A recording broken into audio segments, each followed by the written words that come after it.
Cell, the unit of life. Cell, the basic unit of life.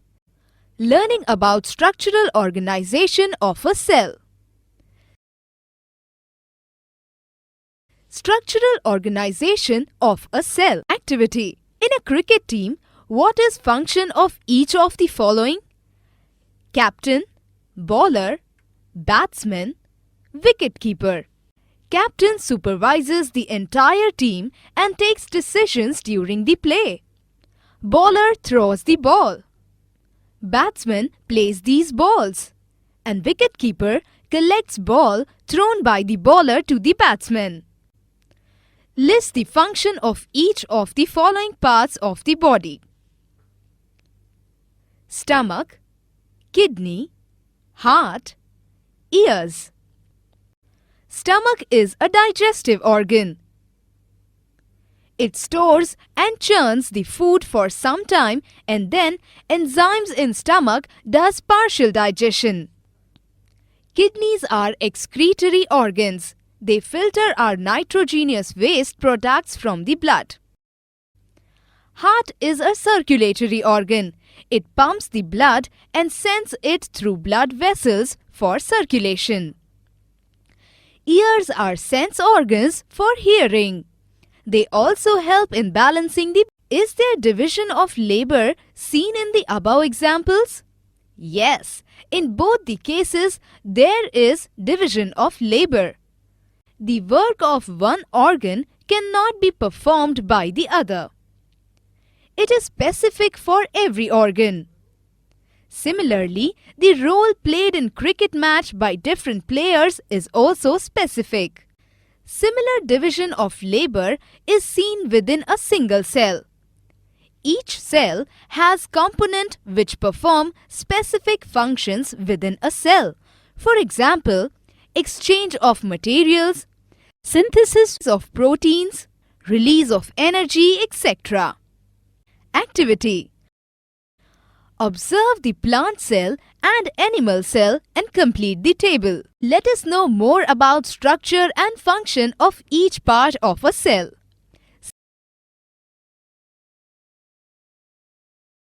Cell structure. Parts of a cell. 1. Cell wall. 2. Plasma membrane. 3. Cytoplasm. 4. Cell organelles. Plasma membrane or cell membrane. As a cell is a distinct unit of life, every cell is bound by thin covering which separates the contents of the cell from its external environment and gives separate identity to the cell. This covering is called plasma membrane. Plasma membrane is a living, extremely delicate elastic membrane of about 70 degree Armstrong thickness. 1 degree Armstrong is equal to 10 micrometer is equal to 10 raised to minus 7 millimeter. It is made up of a lipid bilayer having integrated protein molecules. Therefore, it is also described as a number of protein icebergs floating in a sea of lipids. The organization of the plasma membrane is not fixed and hence it is flexible. Activity. Observe a mosquito net fixed on a window. What is its function? What does it allow to enter into the room? Mosquito net does not allow mosquitoes to enter inside from the window. The mosquito net saves us from mosquito bites, but it allows fresh air to enter inside the room. Why is it able to stop the mosquitoes and flies from entering inside the room? The net is having a specific sized mesh. This mesh is such that the insect like mosquitoes or flies cannot enter through it. However, the air can easily pass through this mesh. Thus, mosquitoes and flies are prevented from entering inside the room. Similar to the mosquito net, plasma membrane also permits the entry and exit of some materials in and out of the cells, while preventing the other materials to do so. Therefore, it is called a selectively permeable membrane because of the selective permeability. 1. Useful molecules enter the cell. For example, water, salt, oxygen. 2. Useful products remain in the cell. For example, enzymes and proteins. 3. Waste and other secretions leave the cell. For example, carbon dioxide and homeostasis. That is, a constant internal environment is maintained in spite of changes outside. Let us see how exchange of water takes place in a cell. Osmosis. Activity. Put dried raisins and dates in clean water. Leave them for 2 to 3 hours. What changes do you observe? Both raisins and dry dates swell in water. The outside water is hypotonic and the skin of the raisins or dry dates act as selectively permeable membrane. Since water moves from higher concentration to lower concentration, it tries to enter inside the dried raisins and dates by the process of osmosis. When swollen raisins are kept in concentrated salt solution, they shows exosmosis. The water moves from inside of these raisins to outside.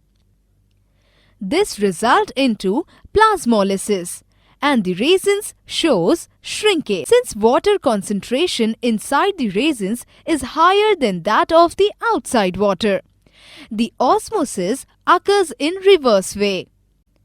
Which substance moves in and out of the cell? Let us understand how it happens. Plasma membrane, being selective permeable, allow the entry and exit of the water molecules, at the same time restricts the entry and exit of certain solutes. This passage of water from the region of high water concentration through a selective permeable membrane, that is plasma membrane, to a region of lower water concentration is called osmosis. This is a pure mechanical process by which the cell gains water without spending energy. When a cell is placed into a solution of sugar or salt, there are 3 possible situations. 1. Medium surrounding the cell has same water concentration as that of the cell, that is isotonic solution. 2.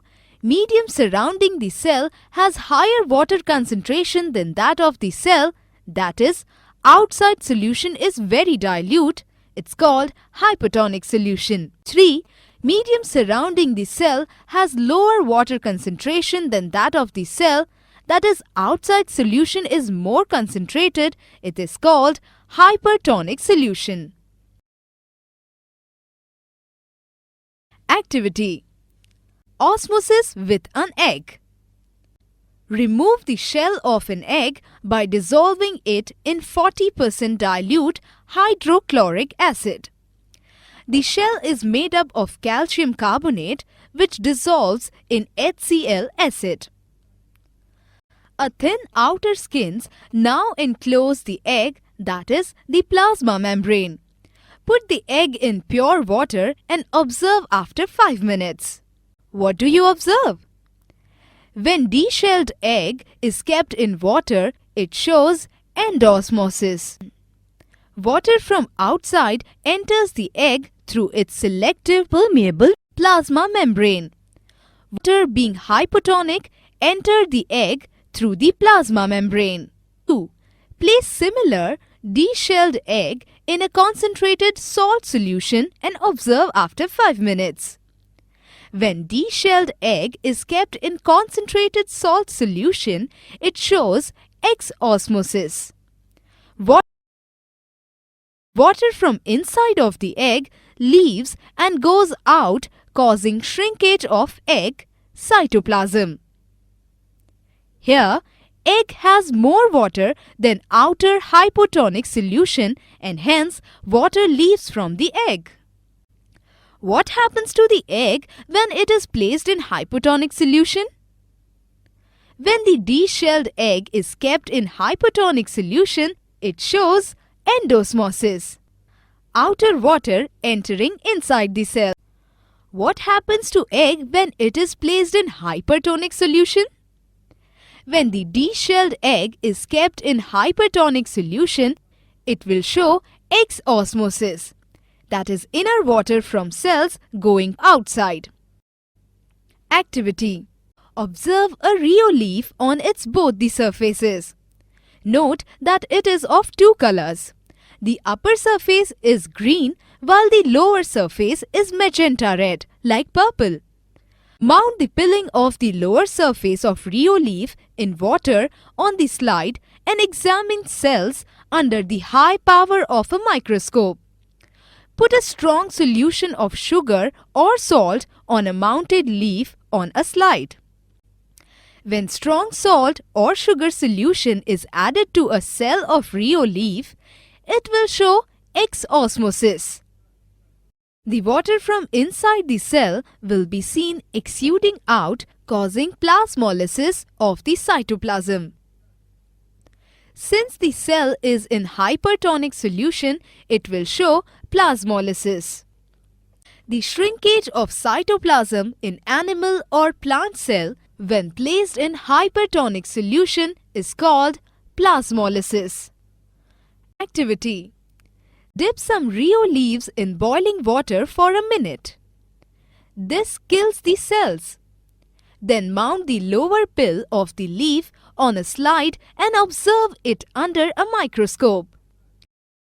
Then put a strong solution of sugar or salt on a mounted leaf on the slide. Wait for a minute and observe it again.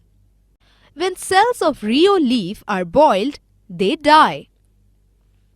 Therefore, they will not show any biological actions of osmosis. So such cells will not show plasmolysis. Along with osmosis, diffusion also play a role in exchange of material in and out of the cell without spending energy. For example, taking in oxygen from the air in the body and giving out carbon dioxide.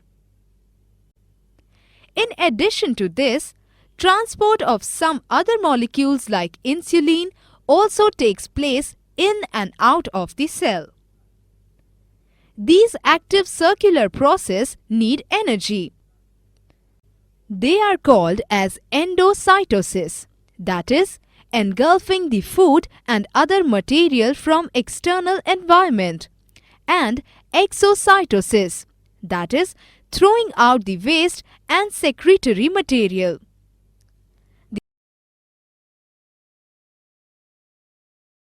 The following table shows difference between diffusion and osmosis. How does the flexibility of plasma membrane help the cells? Since the plasma membrane is flexible, the shape of the cell can change. The plasma membrane is selectively permeable, and that is why a number of substances enter and exit the cell continuously. Due to the flexibility of plasma membrane, the cell can counteract the pressure and changes. The process of endocytosis and exocytosis take place due to the flexibility of plasma membrane.